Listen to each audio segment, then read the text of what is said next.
Je suis née à Burlington, Ontario, au Canada. J'ai grandi dans une famille chrétienne. Quand j'étais petite, nous avions une église de maison. Quand j'ai eu environ 13 ans, j'ai pris la décision que je ne voulais pas suivre Dieu. Et je me suis éloignée. J'ai commencé à fréquenter le mauvais groupe de personnes à l'école. J'ai commencé à expérimenter les drogues et l'alcool. Et suis tombée dans une très mauvaise façon de vivre. Et cela a duré plusieurs années. Quand j'avais environ 18 ans, je me suis engagée dans une relation très malsaine, une relation violente. Pendant un moment, j'avais été sevrée des drogues, je ne buvais plus et ne prenais plus de drogue. Ma relation commença à partir en lambeaux et était extrêmement violente, donc je me suis remise à boire et à prendre des drogues. Il y a eu un soir où je me suis allongée sur mon lit et où j'ai en fait eu une sorte de rêve éveillé durant lequel Dieu m'a montré ce qui m'arriverait si je mourais ce soir-là. Et c'était vraiment terrifiant pour moi. C'était une image de ce à quoi ressemblerait l'éternité séparée de Dieu. Et c'était horrifiant, terrifiant. Je criais et pleurais et demandais et suppliais pour une autre chance. Et la seule chose dont je me souviens ressentir était que c'était tout, c'était fini et que je n'aurais pas d'autre chance et que cela allait durer pour toujours. Il n'y avait pas de fin. Et ce soir-là, quelque chose dans mon cœur changea réellement. Je me souviens, plus je criais, plus je tombais à genoux. Et je me souviens être en train de supplier Dieu et dire « S'il te plaît, Dieu, s'il te plaît, je ne veux pas mourir, je ne suis pas prête à mourir. S'il te plaît. » Et alors que je criais et pleurais, une lumière s'est mise à briller au-dessus de ma tête et est devenue de plus en plus brillante. Et il y a eu un moment de clarté où Dieu m'a montré qu'il y avait encore de l'espoir, que j'avais encore une chance.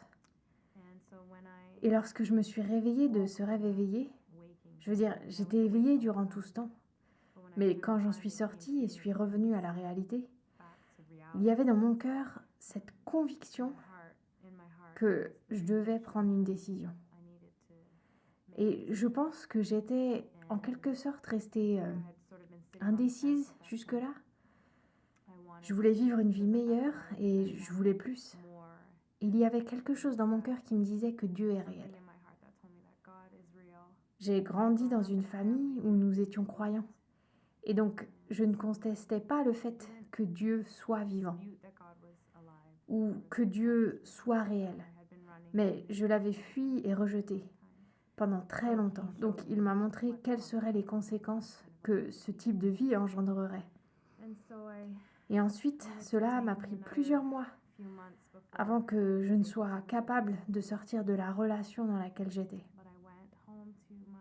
Mais je suis rentrée chez ma mère et je lui ai dit « J'ai besoin de parler au pasteur, le pasteur de la famille. » Car pendant les quelques mois qui ont suivi ce qui s'était passé, j'ai vraiment questionné Dieu et je me suis demandé ce qui allait arriver.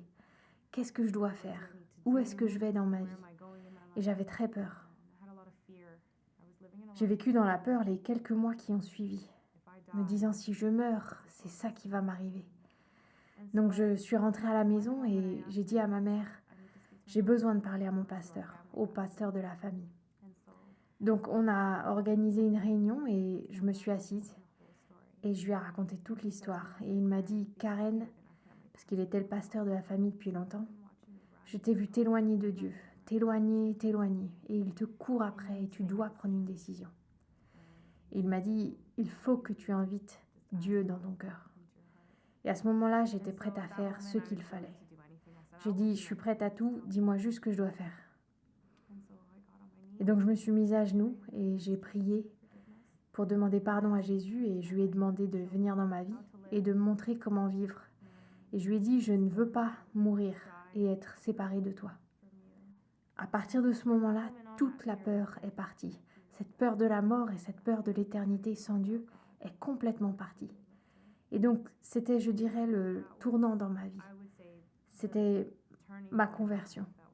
Bien qu'il y ait clairement eu une longue route après ça, je suis pas tout à coup devenue une sainte, mais c'est là que tout a réellement commencé pour moi.